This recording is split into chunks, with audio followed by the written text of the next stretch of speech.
YCP నేత పేర్ని నాని మీడియాతో మాట్లాడుతున్నారు. ఇప్పుడు లైవ్ చూద్దాం. రైతులకు పంచసూత్రాలంట. ఏంటయా పంచసూత్రాలు అని మనం ఎతికితే ఏంటో కొత్తగా కనిపెట్టాడేమైనా, కరోనాకు మందు కనిపెట్టినట్టుగా, సెల్ ఫోన్ కనిపెట్టినట్టుగా, హైదరాబాద్ నగరాన్ని ఈయనే నిర్మించినట్టుగా పంచసూత్రాలు కూడా ఏమన్నా కనిపెట్టాడంటే చూస్తే నీటి భద్రత అంట. పంచసూత్రాల్లో మొదటిది నీటి భద్రత,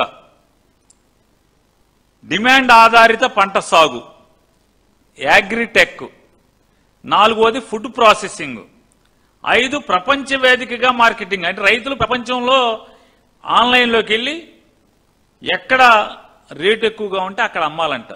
ఇది పంచసూత్రాలంట చంద్రబాబు నాయుడు. ఏదో అన్న సామెతగా ఉంది. ఉన్న నాలిక మందేస్తే, కొండ నాలిక మందేస్తే ఉన్న నాలిక కూడా పోయిందంట చంద్రబాబు నాయుడు గారి పరిపాలనలో. నీటి భద్రత అంట. ఎక్కడ నీటి భద్రత?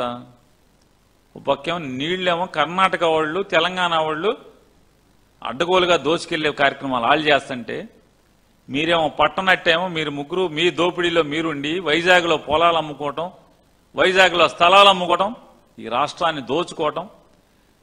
ఇప్పటికీ 2.5 లక్షల కోట్ల అప్పులు తెచ్చేసి ఏం చేశారంటే దోచుకునే పరిస్థితి. ఈ అడవుల్లో మీరుంటే, ఈ దోచుకునే అడవుల్లో మీరుంటే నీటి భద్రతని మాగు చెప్తారు, నీళ్ళేమో దొంగతనం జరుగుతుంది పరాయ రాష్ట్రాలతో. ఇవి పట్టించుకోరు. అల్మట్టి డ్యామ్ ఎత్తి పెంచేసుకుంటున్నారు, పట్టించుకోవు. కేంద్రం నా చెప్పు చేతలు ఉందని చెప్తావు, కింగ్ మేకర్నని చెప్తావు. కింగ్ మేకర్, బొంగు మేకర్ ఎవరికి కావాలి ఇవన్నీ? నీ కింగ్ మేకర్ ఎవరికి కావాలి, బొంగు మేకర్ ఎవరికి కావాలి? అయ్యా నువ్వు మరి నీ దేశంలో నీ చెప్పు చేతల్లో దేశం ఉంటే, ప్రధానమంత్రి నీ చెప్పు చేతల్లో ఉంటే, కేంద్ర ప్రభుత్వం నీ చెప్పు చేతల్లో ఉంటే, కేంద్ర జలవనరుల సంఘం నీ చెప్పు చేతల్లో ఉంటే, మరి ఏంటి ఆల్మట్టి ఎలా ఎత్తి పెంచేసుకుంటున్నారు? ఈ రకంగా తెలంగాణలో ఇష్టారాజ్యంగా ఏం జరుగుతుంది? నిద్రపోతున్నారా? దాచుకుంటాకి మాట మాటికి దుబాయ్లు ఫారెన్లు వెళ్తుంది తప్పితే ఏం జరుగుతుంది?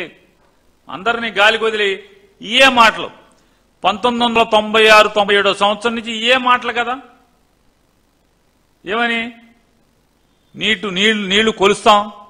మీరు గతంలో మర్చిపోయారేమో, 1999-2004 మధ్యలో ఫ్లూమ్ అని చెప్పని, వాటర్ ఫ్లూమ్స్ అని, వాటర్ గేజ్లని, నీళ్లు కొలత కొలుస్తాను, ఏ రైతు ఎంత వాడుతున్నాడో కొలత కొలుస్తా అని చెప్పి ఆ రోజు మాట్లాడావు. ఎప్పటికైనా కొలిచావా? ఎక్కడన్నా ఉందా? ఏంటి భద్రత? ఏ కాలువల మీద, ఇరిగేషన్ కెనాల్స్ మీద ఎక్కడన్నా ఇరిగేషన్ లస్కర్లు ఎక్కడన్నా ఉన్నారా? ఏఈలు ఉన్నారా? డిఈలు ఉన్నారా? ఎవడున్నాడు? అంత ఇన్ఛార్జీల వ్యవస్థే కదా. డ్యామ్ కంట్రోల్ ఎవడు చేస్తున్నాడు? పర్మనెంట్ ఎంప్లాయీస్ ఎవరన్నా ఉన్నారా? డ్యామ్ కంట్రోల్ చేయడానికి డ్యామ్ రెగ్యులేషన్కి లేదా ప్రాజెక్ట్ రెగ్యులేషన్కి, ఇరిగేషన్ రెగ్యులేషన్ సిస్టంలో ఎవడున్నాడని చెప్పాను. గ్రామ స్థాయిలు అంటే ఒక కెనాల్ కిందకెళ్తే లస్కర్ లేడు. లస్కర్లు ఉన్నారా? లస్కర్ లేడు. లాక్ గుమ్మస్తాలు లేరు లాకుల దగ్గర, లాక్ సూపర్వైజర్ లేరు, ఏఈలు లేరు. 2-3 కాలువలు కలిపి డిఈలు, ఈఈలు. నువ్వు నీటి భద్రత గురించి చెప్తావు. ఏంటి భద్రత? మైకుల్లో చెప్తే భద్రత. జనం పిచ్చోళ్ళ, రైతులు పిచ్చోళ్ళ? డిమాండ్ ఆధారిత పంటల సాగు ఈయన చెప్తాడు. నేను నారా చంద్రబాబు నాయుడు గారిని అడుగుతున్నా. నారా చంద్రబాబు నాయుడు గారు, నువ్వు గద్దెనెక్కిన దగ్గర నుంచి అది ఏ పంటకి డిమాండ్ ఉంది, ఏ పంటకి రేటు ఉంది? ఒక్క పంటకన్నా రేటు ఉందా అని అడుగుతున్నాను. ఏ పంటకి రేటు ఉంది? ఎవరికి? అలో లక్షణ అంటే ఏడవటమే కదా. ధాన్యం, తుఫాన్ల మీద తుఫాన్లు. అయ్యగారి కాలు ఏదో అంటా సామెత అంటారు, కాలు పెట్టిన వేళ విశేషం.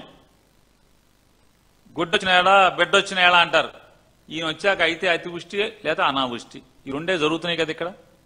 అయితే ఇతను వచ్చిన తర్వాత నారా చంద్రబాబు నాయుడు గారు కాలు పెట్టి ప్రమాణ స్వీకారం చేసిన తర్వాత 20 మాసాల్లో సుమారుగా 15-16 తుఫాన్ల లేదే డిప్రెషన్ల వాతావరణం ఈ రకంగా రైతులకు వ్యతిరేకంగా 15-16 సార్లు వాతావరణ విపరీతాలు ఏర్పడినాయి. సర్వనాశనమే కదా. కొబ్బరి అల్లాడి అలో లక్షణాన్ని అల్లాడుతున్నారా? నువ్వు చెప్పావు కదా డిమాండ్ ఆధారిత పంటలని. దీనికి డిమాండ్ ఉందా? కొబ్బరి పంట ఏడుస్తున్నారు కదా, ధాన్యం ఉడిచిన వాళ్ళు ఏడుస్తున్నారు కదా. అరటి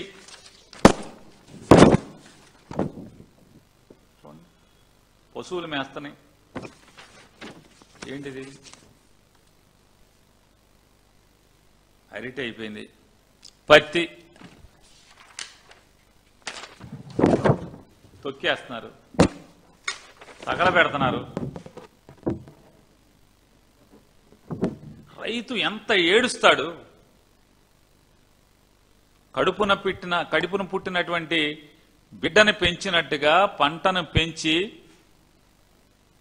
దాన్ని కోసి అమ్మకుండా ఈ రకంగా అగ్నికి ఆహుతి చేస్తున్నాడంటే ఎంత శోకం ఉంటుంది ఆ రైతుకి. నీ ఇష్టం ఏ పంట, పొగాకు ఏడుపే కదా రైతులకి. కంది ఏడుపు, మొక్కజొన్న రైతు ఏడుపు, మామిడి ఏడుపు. ఏ రైతు సుఖంగా ఉన్నాడు? ఏ రైతు ఏ పంటకి గిట్టుబాటు ధర వచ్చింది 20 మాసాల్లో అని అడుగుతున్నాను. వేరుశెనగ వాళ్ళు ఎంత ఉంది? 5,000, 5,300 క్వింటా. జగన్ ఉండగా 10,000 ఎట్లా అమ్మింది? జగన్మోహన్ రెడ్డి ఉండగా 10,000 పై చిలుకును క్వింటా వేరుశెనగ ఉండటం ఏంటి? ఇవాళ 5,000 చిల్లర ఉండటం ఏంటి? ఏంటి పాపం? పొగాకు ఏంటి పరిస్థితి? పత్తి ఏంటి పరిస్థితి? ధాన్యానికి లేదు, కొబ్బరికి లేదు, కోకోకి లేదు, పత్తికి లేదు, పొగాకు లేదు, అరటికి లేదు, మామిడికి లేదు, ఎండు మిర్చికి లేదు. మళ్ళీ ఏం పంటలు వేస్తారు ఇక్కడ? ఏమైనా అంతరిక్షం నుంచి ఏమైనా కనిపెట్టి తెచ్చావా? డిమాండ్ ఆధారం అంటే ఆంధ్రప్రదేశ్ రాష్ట్రంలో నేను చెప్పిన పంటల కన్నా ఇంకేం పంటలు వేయాలి?